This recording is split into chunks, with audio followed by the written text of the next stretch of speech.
Bonjour à tous et bienvenue pour ce nouveau test. On va parler d'Eursonics avec les Eursonic Corsa. Ce sont des intras qui sont made in France, avec des drivers made in France, et ce qui fait que c'est super intéressant. J'avais déjà testé il y a quelques temps de ça les Eursonic Blade. Ici on a droit au même design, au même exact même design, qui sont très réussis, on va en reparler un petit peu. Mais cette fois-ci on est sur du triple driver armature équilibrée, et en fait ça intéresse beaucoup plus la partie asiatique. C'est clairement des intras qui sont orientés pour l'Asie, avec une signature très atypique, mais qui reste très plaisante, et on va voir pourquoi. Ils sont vendus environ 320 € ou 350, vous pouvez voir sur les différents sites, hein, Cobra, etc. Donc là, il n'y a pas de lien affilié, et vous allez voir un petit peu ce que ça donne dans ce test, j'espère que ça va vous plaire.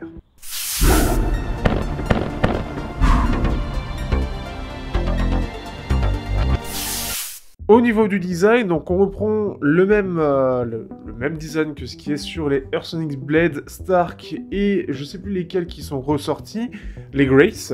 Et ce qui fait que on a un design qui est en métal, qui est lourd, c'est gros, c'est imposant. Par contre, qu'est-ce qu'ils sont bien conçus derrière, puisqu'ils tiennent très bien dans l'oreille. J'aime beaucoup ce design qui est assez, entre guillemets, assez atypique par rapport au reste, puisqu'on a l'habitude d'avoir de la résine, même Eursonic a l'habitude de l'acrylique. Et ici, on est sur du métal qui déjà peut s'ouvrir facilement puisqu'on a deux vis et qui est, qui est imposant, qui est lourd, et c'est rare d'avoir des intras aussi lourds. Je sais plus quel intra j'avais testé qui était très lourd. Alors le petit défaut qui va avec, c'est que on voit très bien la jointure entre le corps et la faceplate, la partie devant. On voit que c'est, ça reste, on sent que c'est artisanal en fait. Alors après c'est très solide, hein, mais ce qui fait que ça fait moins entre guillemets propre que certains concurrents où il y a un corps qui fait un monobloc et il n'y a rien qui dépasse. Ici on voit sa différence, mais ça a quand même son effet et ça fait vraiment très solide. Le câble, alors je sais pas si c'était déjà le cas avant, je me rappelle plus sur les blades, mais le câble, on est à peu près sur le même câble globalement, donc un petit peu fin mais qui reste assez souple. Ça peut s'en mêler un petit peu, c'est pour ça que je préfère quand c'est un peu plus épais, mais c'est plus fait pour la scène quand même, hein. En général Eursonic gère plus cette partie-là. Et ce qui est bien, c'est que c'est du thermoformé au niveau du câble, donc au moins il n'y a pas ce côté comme sur ceux que j'ai reçus, les Sennheiser IE900 ou même les IE300 même prix, ce qui fait qu'on a le côté thermoformé et ça tient très bien derrière l'oreille. C'est beaucoup mieux, là où d'autres préfèrent mettre un côté mémoire de forme, mais qui est pas super bien. Autre chose, on est sur du 2 pins, ce qui fait que ça peut intéresser beaucoup plus en termes de longévité, en termes de tout ça. Et comme en plus c'est ouvrable, si jamais il y a un problème avec le 2 pins, ça peut se changer assez facilement. Après, à voir avec la marque, hein, je sais pas comment ça se gère au niveau du SAV, mais c'est intéressant de voir tout ça. Donc en plus de ça, ça permet d'être facilement réparé. Les embouts, on a quelque chose d'assez simple, assez lisse, mais qui tiennent très bien dans l'oreille, donc pas grand chose à dire, ce qui fait que niveau confort c'est très bon, et malgré le fait que ce soit lourd, comme c'est très bien pensé en termes d'ergonomie, en tout cas dans mes oreilles et dans la plupart, normalement, et bien ce qui fait que ça fait pas lourd du tout. On les oublie assez vite parce qu'ils tiennent très bien dans l'oreille, le côté thermoformé aussi, et avec les LED qu'il y a un petit peu derrière, ça permet d'avoir un bon confort, et en fait on les sent pas du tout. On sent pas cette lourdeur par rapport à d'autres intras beaucoup plus légers. Donc c'est vraiment cool, c'est vraiment intéressant, et c'est un design que je trouve vraiment pas mal.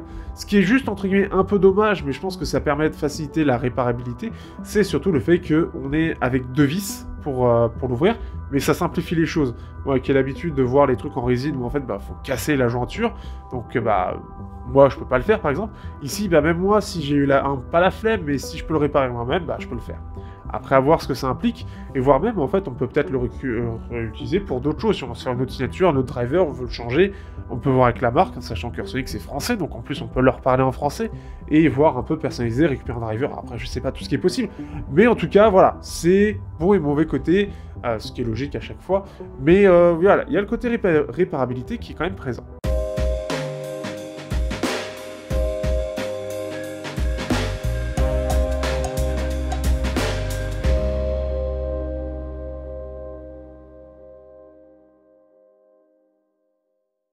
Maintenant, ce qui est intéressant, ça va être de parler de la qualité sonore. On est donc sur un triple driver armature équilibrée qui est fait par Eursonic, et ce qui fait qu'on est sur une signature typiquement asiatique, comme dit en début de vidéo. En gros, on va avoir une armature équilibrée pour la partie basse qui va être pas très profonde, on va vraiment avoir quelque chose de plutôt sec, qui va être plutôt énergique, mais qui va pas énormément vibrer, donc ça fait vraiment ce creux en fait en dessous des 100 Hz, on sent que ça tombe très vite, peut-être un peu trop vite, puisqu'on va avoir quelque chose qui va être très énergique, mais on n'a pas côté vibrant, c'est pas très portant, il n'y a pas beaucoup de corps en tout cas, ce qui fait que déjà il y a une première chose là-dessus. Les médiums sont très mis en avant, on a même un petit boost dans le haut des médiums, qui va être pour le coup, qui va permettre de mettre en avant les voix, d'avoir quelque chose de très présent, de très net, et qui est assez présent avec les basses. On a un creux dans les aigus, ce qui va permettre en plus pour les voix d'avoir quelque chose qui est assez chaleureux, contrairement aux signatures en V où on va avoir des voix qui vont être très nettes mais un peu froides, qui vont être pas mal portées par les aigus. Voilà, c'est plus porté quand même par la basse. Donc c'est ce qui fait que c'est assez intéressant et ça permet de ne pas avoir quelque chose de trop sifflant, de trop sibilant, et au contraire on en a très peu. On termine avec une chose typiquement asiatique, c'est le petit pic dans les 10 kHz. Alors pour le coup le pic dans les 10 kHz il est extrêmement fin par rapport à d'autres où on a quand même un pic qui est en général un beau petit cône. Ici ça fait vraiment, c'est un tout petit cône, hein. C'est plus une ligne droite, ce qui fait que c'est assez marrant, mais ça permet une bonne chose, c'est que les instruments qui vont taper, bah ils sont jamais réellement agressifs, ils sont jamais usants, parce que c'est tellement fin que même pour les cymbales, etc., on n'a pas cette sensation. Donc soit c'est lissé par notre oreille, soit ça ressort pas assez pour que ce soit perçant. Et c'est une excellente chose, et ce qui fait que ça rend les intras très très sympas. On a une signature réellement atypique qui va très bien fonctionner, alors ça fonctionne plutôt bien pour du rap, tout ce qui va être voix féminine, ça fonctionne même bien pour du métal, mais ça manque clairement par contre de basse, et c'est là où j'aurais aimé peut-être un peu plus de basse. Ça fonctionne très bien pour tout ce qui est choses un peu calmes, comme de la dub, hein. Je vous conseille de regarder les petits extraits dans les différentes playlists que j'utilise. Pour du classique, ça passe plutôt bien, et ce qui fait que globalement, c'est assez polyvalent. L'avantage, c'est qu'on sent clairement la technicité dans ces intras par rapport à d'autres intras auxquels j'ai pu comparer. On sent clairement que les drivers qu'il y a dedans sont très très bons, ce qui permet d'avoir, malgré cette signature atypique, de pouvoir être quand même polyvalent et de bien fonctionner sur la plupart des styles.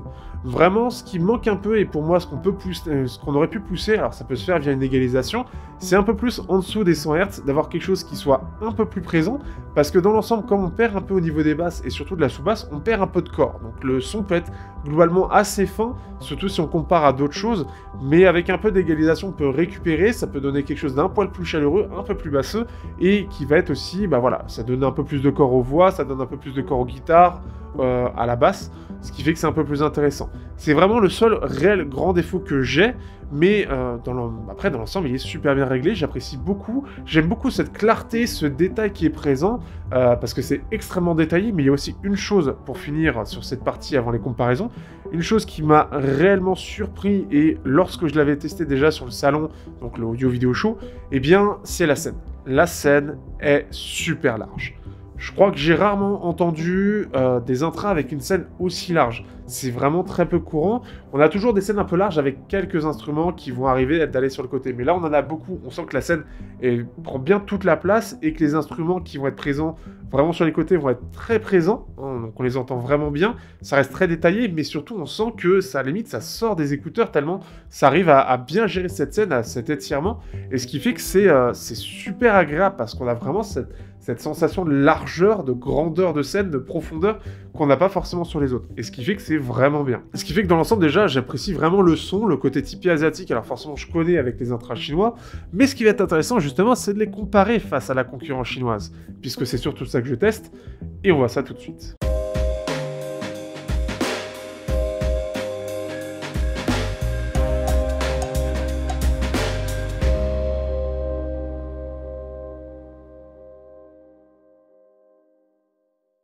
Au niveau des comparaisons, on va déjà commencer avec les TRN X7. Ce sont des intras qui, en termes de signature, c'est assez proche si on voit, mais c'est un peu différent. Le creux dans les aigus est plus présent et la basse est plus présente. Ce qui fait que... Et puis alors, autre chose aussi, c'est pas le même prix, hein. Sur les TRN X7, on est à 130 € face à 350. Si on le mettait prix France, les X7, ce serait peut-être un peu moins de 200 €. Mais ce qui fait qu'on a quand même clairement une différence. D'un côté, on a des intras Belsing, enfin des drivers Belsing, même si c'est au nombre de 7. De l'autre, c'est les drivers de chez Eursonix. Donc c'est très différent. Eursonix c'est beaucoup plus premium. TRL, eux, commencent depuis le bas. Et ce qui fait qu'on sent clairement la différence de signature, de rendu, et c'est clairement beaucoup plus naturel chez Eursonix. Les X7 sont intéressants parce qu'on a quelque chose d'un peu plus chaud, d'un peu plus basseux, mais leur pic dans les voix s'entend vachement plus, ça donne plus de sibilance, ce qui fait que c'est un peu plus agréable. On a quelque chose qui est un peu plus chaud aussi parce qu'on a les aigus qui sont un peu plus en retrait, mais on sent quand même qu'il y a une résonance ou un pic quelque part, ce qui fait que c'est un peu moins agréable, c'est moins naturel aussi, mais c'est plutôt bien détaillé. La scène est aussi plus étriquée sur l'X7, donc ce qui fait que c'est un peu différent. Là-dessus, je trouve que les Airsonic s'en débrouillent beaucoup mieux. Les X7 n'ont pas exactement la même chose au final en termes de signature et on sent que c'est plus porté par la basse et c'est plus côté musical. Les voix rentrent pas très bien dessus.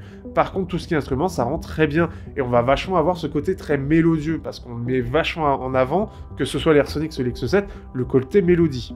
Mais les X7 s'en sortent beaucoup mieux au niveau des voix. On va avoir, et beaucoup plus intéressant, les AudioSense DT300. Ce sont des intra-appareils qui sont, eux, vendus environ 160-180 €, donc ça reste en dessous toujours des Airsonics. C'est du triple driver de chez Knowles, c'est pas aussi qualitatif.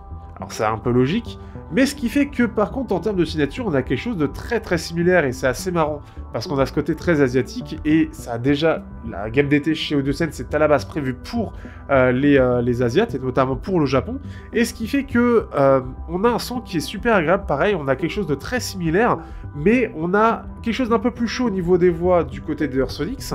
On a un pic qui est présent, beaucoup plus présent du côté des DT300, donc dans les 10 kHz. On a une basse qui, elle, est à peu près similaire, mais on sent qu'il y a plus d'impact et plus d'ampleur du côté des Airsonics, le côté plus premium, et on a une largeur de scène qui est bien meilleure du côté des Airsonics. Donc clairement, en fait, les AudioSense DT300, pour ceux qui ont apprécié cette paire-là, et ceux qui l'auraient acheté, et qui veulent garder à peu près la même chose, mais en mieux, bah clairement, c'est les Airsonics Corsa. Mais totalement. Et j'étais très surpris, je m'attendais pas à ce que ce soit aussi proche, mais dans la réalité, ça l'est. Et on voit clairement, c'est-à-dire qu'on sent la même maîtrise dans les deux cas. Ce qui fait que c'est assez cool, c'est assez étonnant, mais c'est très marrant. Et Airsonics a bien compris, en tout cas, la signature qu'il fallait donner. C'est assez marrant de voir qu'il y a des similarités comme ça. On va passer toujours aux AudioSense DT600, qui sont en fait un peu différents dans la signature, et la plus grosse différence, c'est surtout qu'on va voir beaucoup plus de basses, et notamment la sous-basse qui va être beaucoup plus appuyée. Ce qui fait que la différence, ça reste très technique, c'est plus technique que les DT300, je le trouve quand même un peu moins, de par la façon dont est fait le rendu, un peu moins technique, un peu moins détaillé que les Airsonics, parce qu'en fait on a une sous-basse qui est très appuyée du coup, et ce qui fait qu'on a quelque chose de beaucoup plus doux, beaucoup plus chaud, et beaucoup plus basseux, donc c'est un peu plus polyvalent. Par contre, ça va manquer beaucoup plus de netteté qu'on pourrait avoir sur les Airsonic Corsa. On a quelque chose quand même de très fin, de très détaillé. On a une scène qui reste plutôt large, mais les DT600 ont un côté beaucoup plus chaud, beaucoup plus doux, beaucoup plus agréable. Donc c'est très différent, et même si la signature semble assez similaire, avec le fait que les Corsa font tomber très vite la basse, mais du côté des DT600, on la garde, on a un rendu qui est beaucoup plus chaud, beaucoup plus basseux en fait.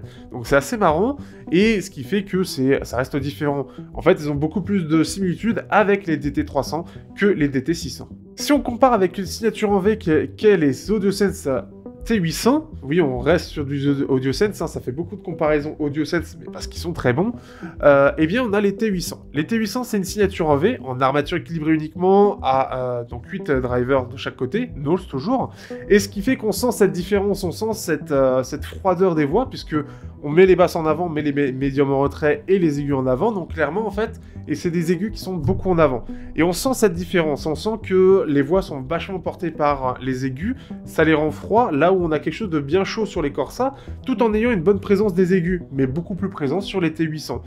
Et ce qui fait que c'est intéressant. Alors en plus de ça, les T800, il y a plein de petites choses qui fait que on voit un grand pic dans les 10 kHz, mais qui sont atténués selon la source et avec des embouts en mousse. Mais ce qui fait que on sent que c'est plus détaillé, mais ça a un côté un peu artificiel à cause de ce pic-là, qui est beaucoup plus appuyé. On a une scène qui est large, mais qui reste quand même en dessous, je trouve, des Corsa, et ça reste fait différemment.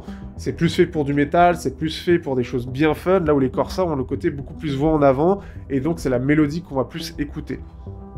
Si on compare au Woofer UFO 112, ce sont des intras qui restent un petit peu différents. On a une signature plus en W du côté des... un petit W, hein, du côté des Woofers, et on sent sa différence. Il a un driver dynamique, c'est un triple driver aussi du côté du Woofer. C'est un driver dynamique et deux drivers Knowles, très compacts d'ailleurs. On se retrouve avec quelque chose qui est quand même assez différent. le fait que ce soit porté par un driver dynamique n'a pas du tout la même chose. On a la performance d'un côté d'un driver dynamique avec surtout la profondeur, et c'est assez élevé d'un côté. De l'autre, on a la performance d'un driver à armature équilibrée qui est en fait beaucoup plus orienté sur les médiums des basses et qui tombe assez vite, mais très percutant, très rapide. La différence étant que forcément, on est plus orienté sur la mélodie et les voix du côté, encore une fois, des Eursonics, ce qui fait que on a cette belle mise en avant. Ça va manquer de basse, comme je l'ai déjà dit. On a ces cymbales qui vont pas mal ressortir aussi, ça reste globalement plus détaillé avec une scène plus large, et ce qui fait que c'est assez différent, parce qu'on sent que les voix sont en retrait quand même sur les UFOR, face aux deux pics qui sont présents. Ici, sur les Eursonics, pareil, c'est vraiment les voix qui sont en avant, donc c'est très différent. Ça reste fun, mais on n'a pas le même fun qu'une signature en V classique, qui est bien maîtrisée, ce qui est le cas de UFOR. Ça reste quand même assez agréable, et c'est ça qui est étonnant, c'est que sur cette signature, on peut quand même écouter beaucoup de choses différentes, sans se sentir vraiment qu'il y a un problème, que ce soit désagréable, ou que voilà. C'est juste la basse qui manque un peu, et avec un peu d'égalisation, ou pour ceux qui utiliseraient un smartphone, ou quelque chose qui utilise Dolby en musique, ça rehausse les basses, vous avez quelque chose d'un peu plus fun là-dessus, et ça peut être intéressant. Mais au-delà de ça, sinon, ça reste vraiment cool, et c'est surtout le côté très détaillé. On sent que les drivers qui sont utilisés par Eursonics sont vraiment très très bons.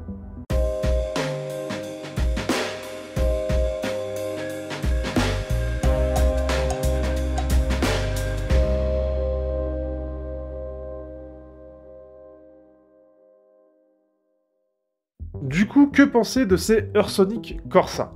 Eh bien, ce sont des intras qui sont très très intéressants, qui sont très orientés sur le médium des basses et sur les voix, avec un petit pic dans les 10 kHz pour augmenter au niveau des détails, mettre en avant les cymbales, et c'est très typé asiatique. C'est quelque chose qu'on peut voir, donc comme je l'ai déjà dit avec les DT300 ou les TRL-X7, et c'est quelque chose qui plaît beaucoup. Chez nous, ça peut plaire, clairement ça peut plaire, et je trouve que c'est intéressant pour pas mal de styles. Surtout l'avantage, c'est qu'ici on a la qualité des drivers de chez Eursonics, la qualité du réglage. Ce qui fait que d'un côté, on n'a pas le côté perçant des 10 kHz, et on a quand même une basse qui est présente, mais qui manque juste un peu, pour moi, un peu de présence en dessous des 10 kHz, qui les rendrait encore un petit peu plus chaleureux, et ce qui fait qu'en plus, dans l'avantage dans tout ça, c'est là le petit défaut des basses, mais l'avantage dans tout ça, c'est que c'est pas sibilant, et ça c'est quelque chose qui est quand même assez rare à noter, et le creux dans les aigus n'est pas trop, ne chute pas trop, comme par exemple sur l'X7, ce qui fait qu'on regarde quand même beaucoup de détails, et ça reste très naturel. La présentation est vraiment agréable, on a quelque chose de très détaillé, on a quelque chose qui isole bien du bruit extérieur en plus, et ce qui fait que dans l'ensemble, ça fait quelque chose de réussi. Pour 320 €, je trouve que Eursonics se tape plutôt bien en termes de prix. Je les trouve plus intéressants, personnellement, que les Eursonics Blades, qui avaient quelque chose qui était une signature en V très très spécifique, qui me reste encore dans la tête. Ici, on est sur quelque chose de vraiment très très différent, donc ça n'a clairement rien à voir, ne vous basez pas sur le design, mais qui est vraiment réussi pour quelque chose qui reste, entre guillemets, abordable pour de la hi-fi française. Ça reste leur entrée de gamme, enfin oui, leur entrée de gamme, oui, si je dis pas de bêtises, et ce qui fait que c'est vraiment, techniquement, ça permet de bien comprendre à quel point Eursonics maîtrise son sujet, maîtrise même un sujet, puisque ça se vend de plus en plus en Chine. Hein. On l'avait déjà vu il y a 2 ans quand je l'avais vu au salon, et me disait que ça s'exportait énormément en Chine et globalement en Asie, et c'est pour ça qu'ils ont créé ces Eursonic Corsa, du coup, c'est pour répondre à cette demande. Et clairement, c'est très très réussi. Pas de sibilance, très détaillé, une excellente clarté, une excellente basse, quelque chose d'assez chaud au niveau des voix, tout en gardant cette très grande présence, ce qui fait que c'est vraiment très réussi. C'est des intras qui, clairement, m'ont plu, et d'ailleurs, quand on s'était vu au salon, ils savaient que ça allait me plaire, mais j'ai été assez surpris, parce que ça me plaît beaucoup. C'est une signature typée Asiate, c'est pas forcément celle que j'entends le plus dans tout ce que je teste, mais c'est vraiment très très agréable, et j'ai pas eu de soucis pour l'utiliser sur la plupart des styles, et c'est ça qui est très fort, c'est que derrière, c'est très polyvalent. Si vous avez aimé ce test, n'hésitez pas à liker, partager, commenter comme d'habitude. N'hésitez pas aussi à poser vos questions sur ces Eursonics, et ça fera toujours plaisir de partager pour le plaisir de la chaîne. Et vous retrouverez le lien ici dans la description si vous êtes intéressé. Sur ce, je vous dis à bientôt pour de prochains tests sur Technoid.